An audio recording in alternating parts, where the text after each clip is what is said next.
Hello everyone. In this video, I will guide you through the different ways you can get early access to Battlefield 6.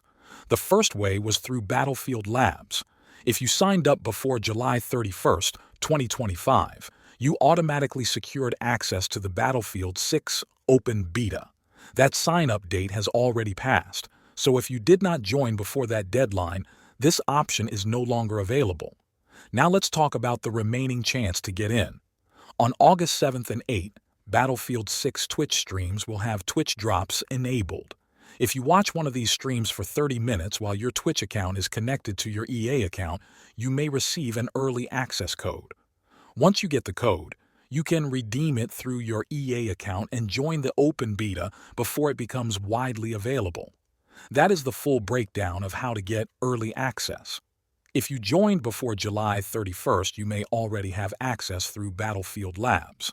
If not, your best chance now is through Twitch drops on August 7th or 8th.